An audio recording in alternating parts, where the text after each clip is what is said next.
Hi guys, so today I'm going to talk about my most life-changing experience, my toothless journey. We should begin at the beginning, so to speak. So when I was a teenager, I did not look after my teeth properly. Like, it was not a thing. Like, I drank sugary drinks, I smoked, I didn't brush them regularly, I didn't listen to my mum, I was scared of the dentist, so like, they were awful. By the time like it came to when I had my op, I had some missing, I had gum disease, I was in pain all the time. Like, I couldn't take paracetamol for like a headache because it didn't work, because I took so much for toothache that I had like the highest tolerance for painkillers ever, and I was just an arsehole to like everybody because I was in pain all the time, so I was really like irritable and it sucked. But yeah, I had a full dental clearance on the 21st of June 2017. And so that's all behind me, so it's good. It's all fine now. Yeah. Today I'm going to talk about the obstacles I faced trying to get the operation done. The reason I needed to go to the hospital for it is because I have a massive phobia of the dentist. Like, I've had really, really bad past experiences. Like, I had one dentist pull a tooth before my mouth had numbed properly, and I am telling you, there is no worse pain in the world, other than, I mean, I've never given birth to a child, so that might hurt more, I don't know, but fucking wrecked. I was only like 13, 14 as well, like, Jesus. Yeah, that was my worst experience, but yeah, so I have a huge phobia of the dentist, so I had to be referred to the hospital so I could get put under for it. We initially mentioned it to my dentist that I wanted a full clearance, and she flat out refused because I was only 23, so she was like, no, you're too young, I'm not doing it, I refuse to do it. So yeah, after a lot of nagging and complaining, we managed to get a referral to a sedation clinic. Our trip to the sedation clinic was eventful, to say the least. We got completely lost trying to find it because it wasn't in like the town that I live in. It was, yeah. So when we were on the bus, right, and my mum saw a sign that said NHS Dental Clinic, right, and she's like, oh, we'll get off the bus here, it's fine. That was a sign meant for cars, not for people. So we're like, yeah, we'll get off the bus here. Had to walk like 45 minutes through this really, really like posh area. It was really hot as well. I ended up with heat exhaustion that day. Fucking sucked. But yeah, so we walked for like 45 minutes. But lo and behold, we found it. Yay!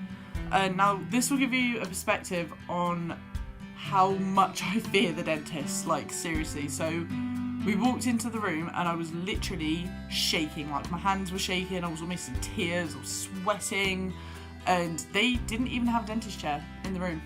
And I was freaking out, like, oh my god, they're gonna like rip my face open and take all my teeth out and it's gonna suck. They didn't, obviously, because that's stupid, they're not gonna do that. But yeah, the guy took like one look at me and was like, nah, you're not doing it here, like, we're sending you to the hospital, because basically all but 4 of my teeth were rotten. Like, legit, my wisdom teeth were the only ones that weren't rotten, so it wouldn't have been an option to like save them because they were gone. And he said that basically if I was to do it at the sedation clinic, I'd have to have 6 sessions, and he was like, I'm not going to put you through that because you're freaking out right now and we're not even doing anything, so like, this isn't a thing. So yeah, didn't get that done. We then got a referral to the hospital from the sedation clinic man, which was really, really cool. Yeah, so then after the sedation clinic, we got the hospital appointment for like I can't remember what they would call it, but basically to discuss like the op, what I wanted to do, whether I wanted them all out or save some, whatever. And again, we went to this appointment and there was a guy there and he was like, you're only 23, we're not going to do this operation. I'm like, look at my x-ray, like just look at the x-ray before you tell me to my face that you're not going to do it. Look at the x-ray. And he's like, oh, you're only 23, oh, you're so young, why we're not going to do it? And then lo and behold, looked at my x-ray and was like, oh, so they're all rotten then? And I'm like, yeah, really hurts, can we get them out please, thank you. Which was eventually, after a long discussion, like, are you sure you want to do this? We could probably save them if you have hours and hours and hours of dental work done, and we literally spend all your money at the dentist for them to still fall out anyway, because dental treatments are temporary, generally speaking. I don't know if that's just me because I had bad teeth, but fillings don't last forever. Like, that's not a thing. So yeah, I ended up having them all taken out, and honestly, after after the swelling had gone down and this, like, the stinging sensation had gone away, it was such a relief to not be in pain anymore. Like, I couldn't even describe, like, I cried out of non-pain because I had never felt, my memory, I hadn't felt pain-free in my mouth for such a long time that it was just like, it's new. And I remember the first time I took a paracetamol for a headache and feeling it actually work. I was like, oh my god, this is a new lease of life, this is fantastic. And yeah, it was really good. The operation was weird because I've never been admitted to the hospital since I was born, I guess. Like, I've never had an operation, I've never broken a bone, never really injured myself, touch wood.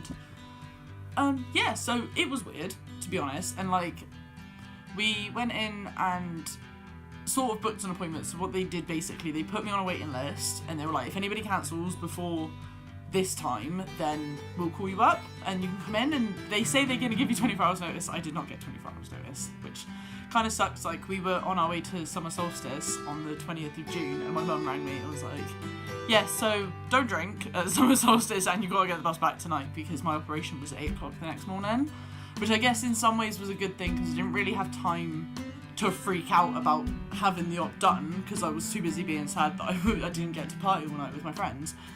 But yeah, so I had the operation in the morning, and it was a strange experience, like, very, very weird. Like, my mum was freaking out the whole time I was under because obviously I'm her baby and she's never been in this sort of situation before, and I don't really remember going under, essentially. Like, he put the little drip in my hand and put the stuff in and was like, you're gonna feel drunk, and I'm like, yes I do, thank you for that, can I have more please? And yeah, and then I woke up and I had all this like gauze in my mouth, I had a mask on, obviously didn't have my glasses, and I thought I was gonna be sick. I had to try and mime to a nurse with like my mouth full of gauze, like, like, I'm gonna be sick, like, can you help me out?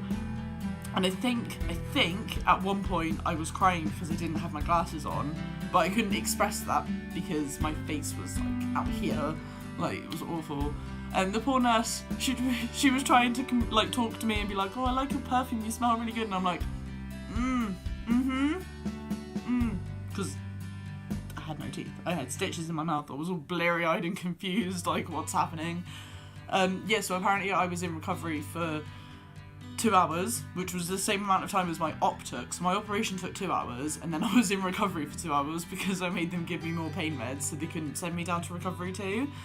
And then when I was, after my mum freaking out and shouting at a nurse, I got sent down to recovery 2. And because my mum was so, like, worked up about it, they put me in the children's part of recovery so that my mum could sit with me and be like, oh, my baby, is she okay? And yeah, so that was weird. And getting wheeled around the hospital on a bed is a weird sensation. Something I don't really want to experience again, to be honest. I'd rather not do that. Like, it was not fun at all. And then I spent like 2 or 3 days not being able to eat, trying to like drink nutrition drinks so that I don't, you know, die of starvation. But all in all, it was an experience, to say the least. Like, I did the thing. Yeah. So that's part 1 of my toothless journey. Next time I will talk more about my recovery process and like how I coped, what I was eating, how long I had to grin my teeth for, all that sort of jazzy business. So yeah, tune in for that. Hopefully it'll be out next week, but don't hold me to that because I've got a busy schedule at the moment, so I don't know when it'll be out. But yeah, see you next time. Don't forget to like and subscribe. Bye.